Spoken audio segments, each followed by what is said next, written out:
Voilà, salam alaikum, vous allez bien, j'espère, avec le confinement et le Covid-19. Voilà, j'espère que vous soyez tous en bonne santé, vous et vos familles. Voilà, préparez vos examens, ils sont programmés pour partir du 15 juillet selon le communiqué du ministre.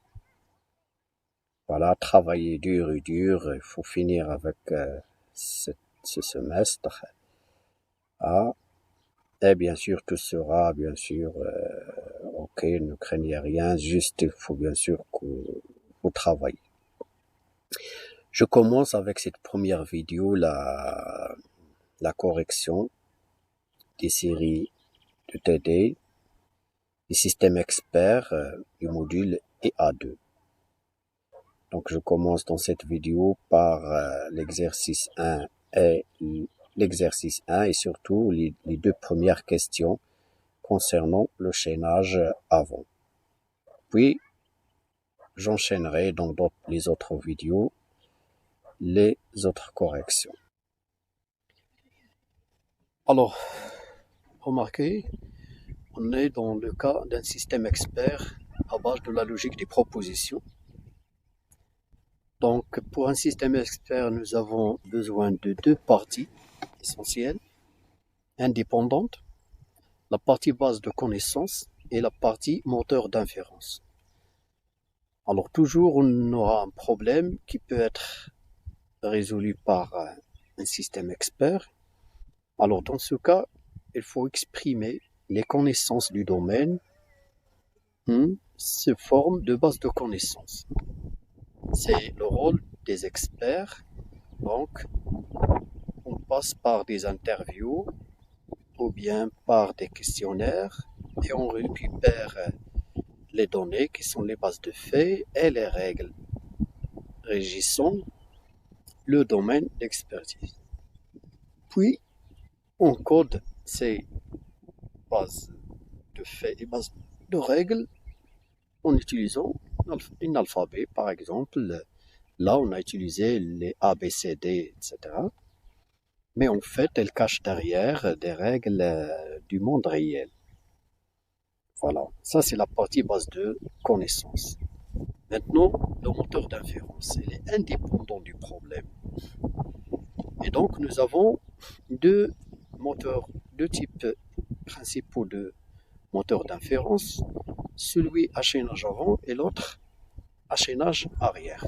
Là, dans cette question, on nous demande d'appliquer un moteur d'inférence à chaînage avant. Voilà. Un moteur d'inférence est caractérisé par la stratégie de contrôle. Là, on nous propose la stratégie de recherche en profondeur d'abord. Et bien sûr, on sait très bien que pour un moteur d'inférence, nous avons donc les étapes suivantes. Donc la génération des conflits et la résolution des conflits, puis l'exécution. Tout cycle de moteur d'inférence se perd de cette façon. Donc, on commence par la génération des conflits, puis la résolution des conflits et l'exécution. Pour la résolution des conflits, on nous propose d'utiliser la stratégie qui préfère la règle ayant le plus grand nombre de prémices, c'est-à-dire le plus grand nombre de conditions. La partie gauche de la règle. Donc, c'est une heuristique.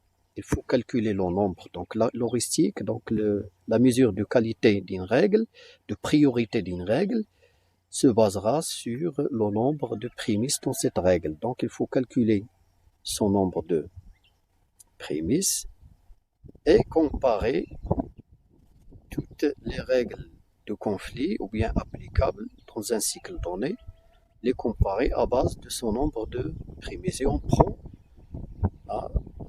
celle qui a le plus grand nombre. Et en cas d'égalité, la priorité est à la règle ayant le plus petit indice. Okay? Donc comme ça, on résout les conflits entre les règles. Commençons. Alors, regardez ici, nous avons la table de résolution, de traces. Alors, j'ai déjà mis dans la colonne base de faits courante DOG. Et bien sûr, je n'ai pas encore appliqué aucune règle. C'est pourquoi vous pouvez là les tirer. Là,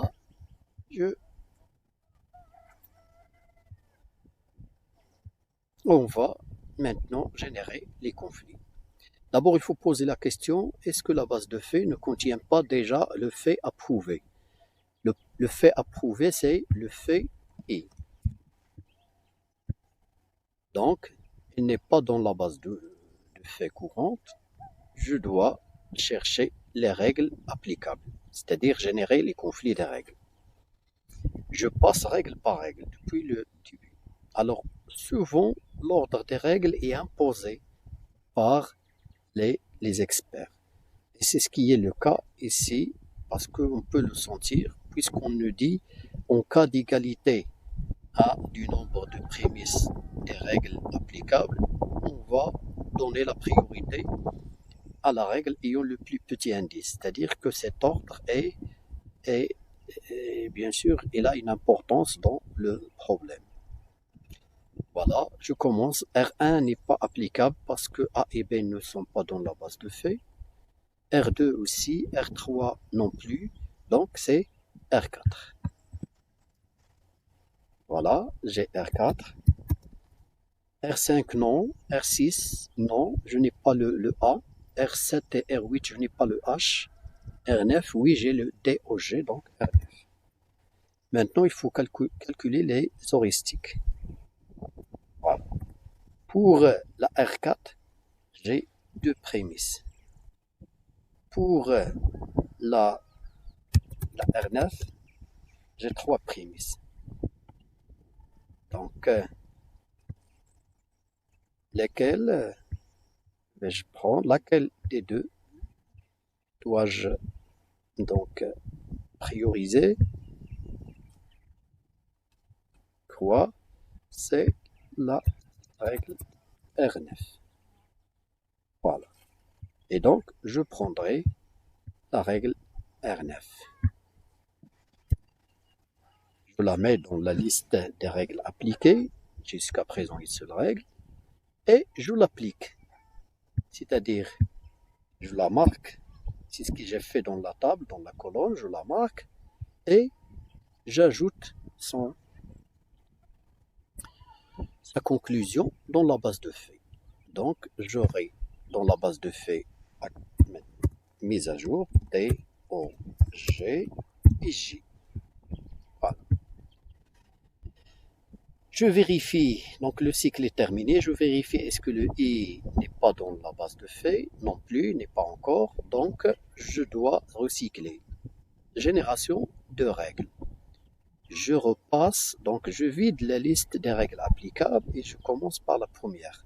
RA1 n'est pas applicable, R2 si, R3, R4 oui, R4, elle est possible, R4, je vais l'utiliser, et R5 non, R6 je n'ai pas le A, R7 et R8 non, R9 je ne peux pas. Alors là, et là, bien sûr, deux prémices. Donc le programme va calculer le nombre de prémices, il va trouver que c'est 2. Mais puisqu'il n'y a pas de vrai conflit réel, donc c'est la règle R4 qui est appliquée maintenant.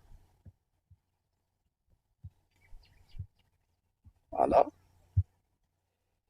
Et appliquer, ça veut dire que je dois la cocher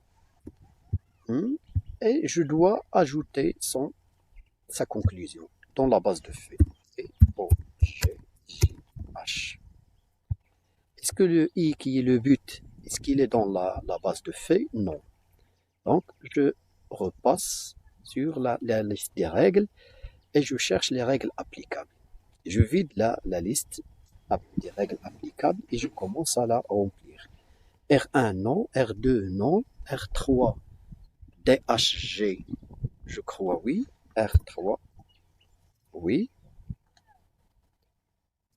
R4 je n'ai pas droit à l'appliquer, n'a pas de sens, parce que même si je l'applique et si je la déclenche, il va ajouter le H qui est déjà dans la base de fait, ça n'a pas de sens.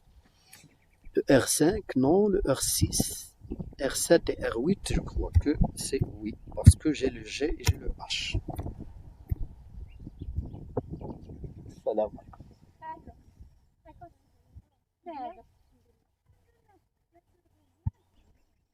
Voilà, il faut maintenant calculer le nombre à les heuristiques, c'est-à-dire le nombre de prémices de chaque règle. Alors pour la règle 3, j'ai DHG, donc 3 prémices. Pour la règle R7, j'ai 2. Et pour la règle R8, j'ai 2. Donc 3, 2, 2. Et il est clair qu'on va prendre la règle qui a le plus de prémices. Voilà, c'est la règle R3.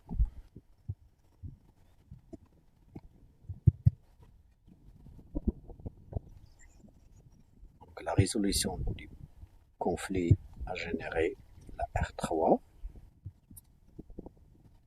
Et donc, il faut qu'on la déclenche. On la coche. Déclencher une règle, ça veut dire ajouter sa conclusion dans la base de fait. Donc D, O, G, J, H.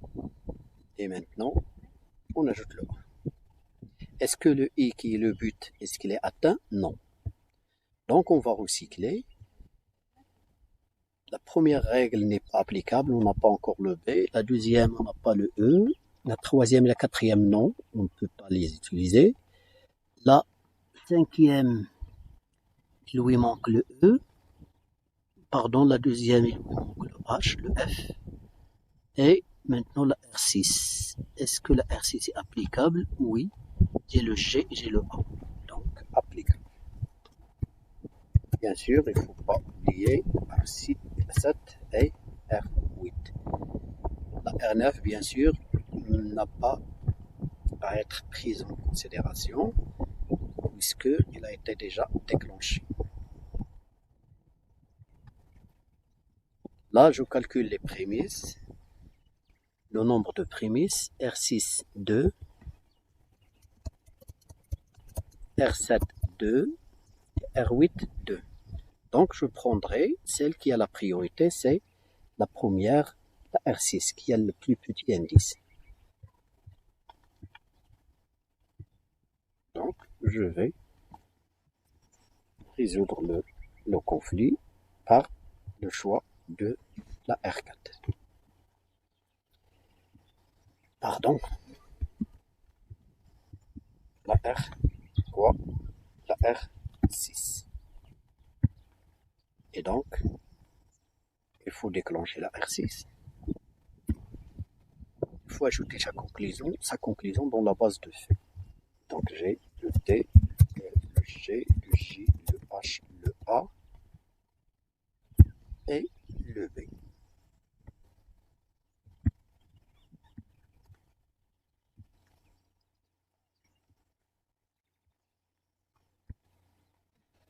Est-ce que le I est atteint? Le but c'est le I, donc n'est pas encore atteint, donc je recycle. Génération des conflits. R1, j'ai le A et j'ai le B. R2, je n'ai pas le F. R5, je n'ai pas le E. R7 et R8.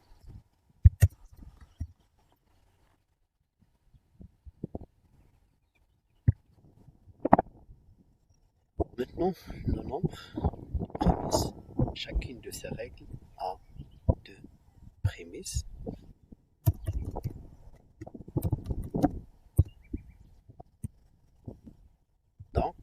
prendre la R1 pour résoudre le conflit. Il faut déclencher donc la R1 et donc il faut ajouter le F à la base de T, T, G, H, J,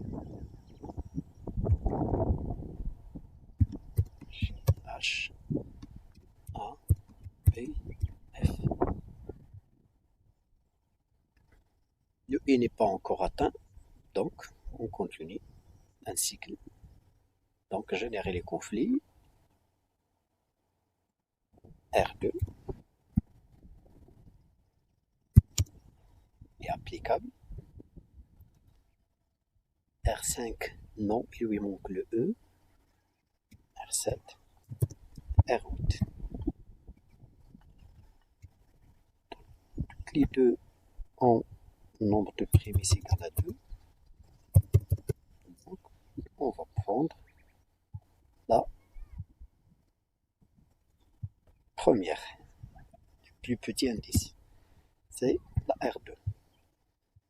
Donc, il faut la cocher, il faut mettre à jour la base de fait en ajoutant sa conclusion. D, O, G, J, H, A, B, F. La conclusion de la règle 2, c'est I. Voilà. Et avant de recycler, il faut vérifier est-ce que le fait approuvé n'est pas dans la base de fait. C'est ce qui est le cas. Nous avons le I qui est dans la base de fait et donc le système expert va s'arrêter, il va répondre avec succès.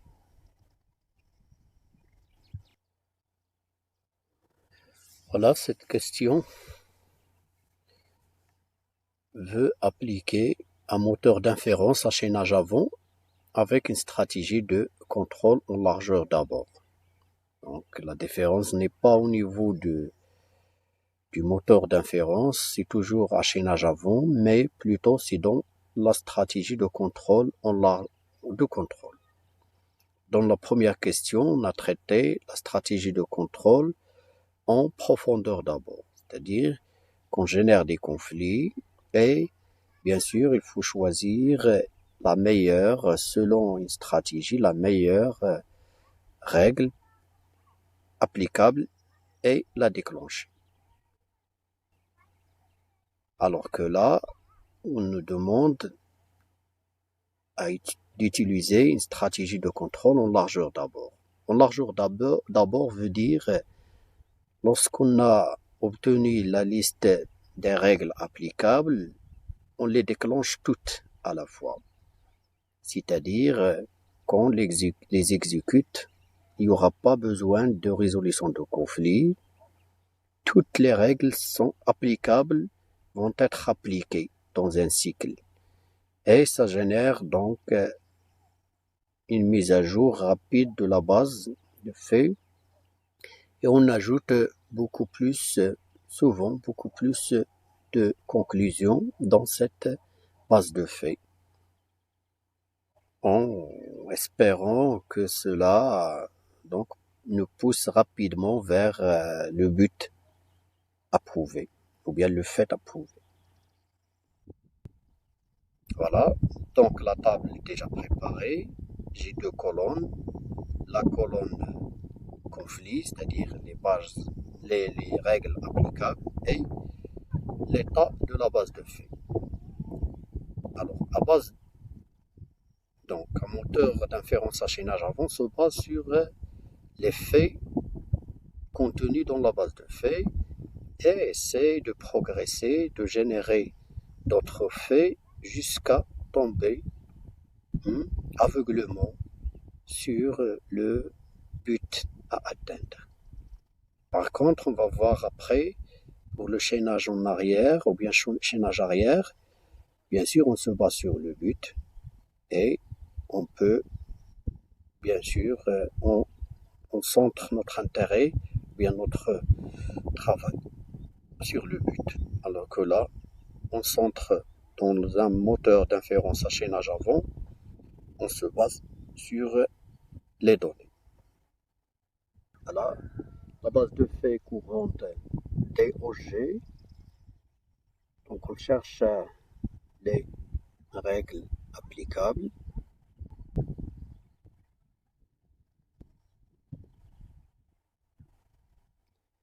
La règle 1 n'est pas encore applicable, la règle 2 aussi, la règle 3 non plus, la règle 4 oui. Il y a le D et le G dans les prémices de cette règle. Donc je la prends, la règle 4. Je cherche une autre. 5 non, 6 non, 7, 8 non, 9 oui, R9. Et là, je déclenche toutes ces règles. Donc, c'est-à-dire, j'ajoute leurs conclusions dans la base de faits.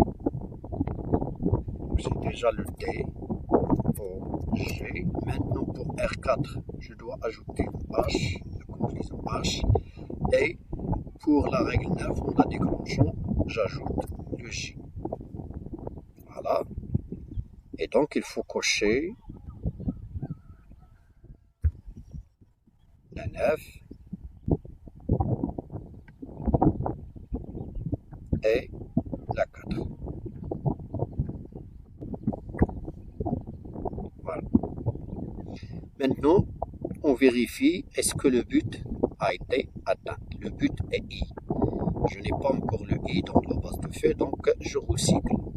Génération de conflit. Donc maintenant, j'ai la base de faits qui contient DOGHJ. La règle 1 n'est pas encore applicable. Règle 2 aussi. Règle 3, DHG. Donc je peux l'appliquer, elle est applicable. Parce que les prémices DHG de cette règle sont dans la base de faits. R3. R4, je ne peux pas, ça n'a pas de sens. R5, non, je n'ai pas le E. R6, non. R7, R8, oui. Parce que je l'ai chez le R7, R8. Il n'y a pas de résolution de conflit ici. Donc, parce qu'on est dans une stratégie de contrôle en largeur d'abord. Et voilà, il faut déclencher toutes les règles applicables. R3 va ajouter quelle conclusion? C'est le A. R7 va ajouter P. R8 va ajouter Q. Est-ce que le but I est atteint? Non. Donc, je coche ces règles. Bien sûr, le programme, il gardera donc une liste de règles déjà déclenchées. C'est une structure ou bien un tableau de numéros de règles, ou bien une liste dynamique, chaînée.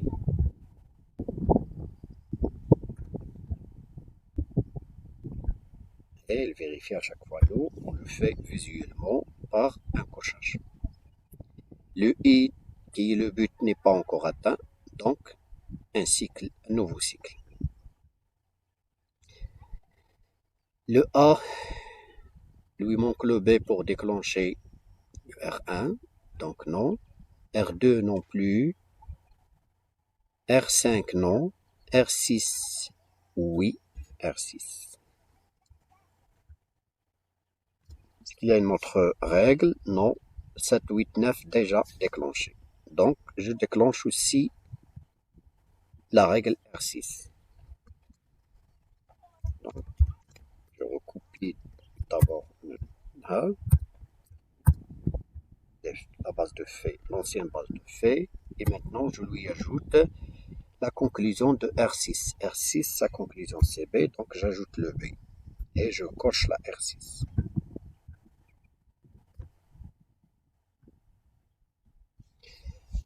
Est-ce que le I, qui est le but, est atteint? Non. Je recycle. Dégénération de conflit. J'ai le A et le B, donc je R1 devient déclenchable ou bien applicable. R1, R2 non, R5 non. Voilà, donc c'est R1 qui va s'appliquer. T, O, G, H, J, A, B, Q, et la R1, le B d'abord. Et le R1, sa conclusion, c'est F.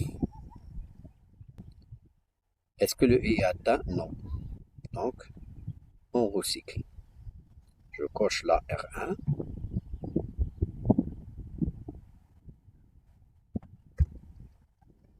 Et je continue. Génération de conflit.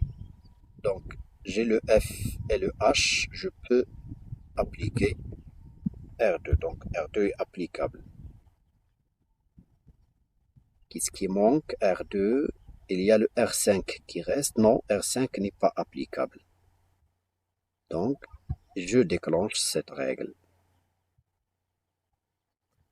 Vous remarquez qu'il y a une différence entre chaînage avant avec une stratégie de contrôle en profondeur d'abord et celle en largeur d'abord.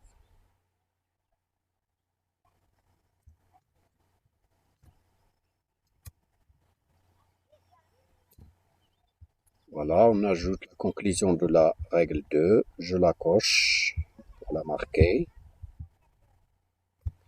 comme étant déjà déclenchée. Est-ce que le but a été atteint?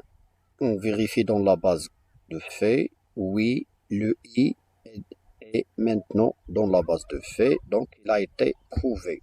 Donc le système va s'arrêter avec un succès qui signifie que I est prouvé.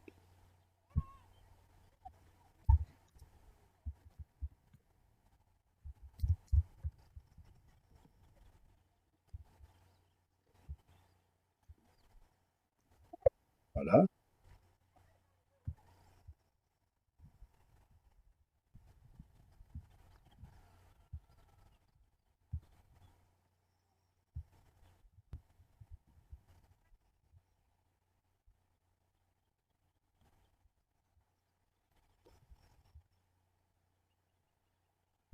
Donc en profondeur, ou bien en largeur d'abord, comme stratégie de contrôle pour un chaînage avant ou bien un moteur d'inférence à chaînage avant, vous remarquez que bien sûr il diffère des chaînages avant avec stratégie de contrôle en largeur, en longueur, en profondeur d'abord.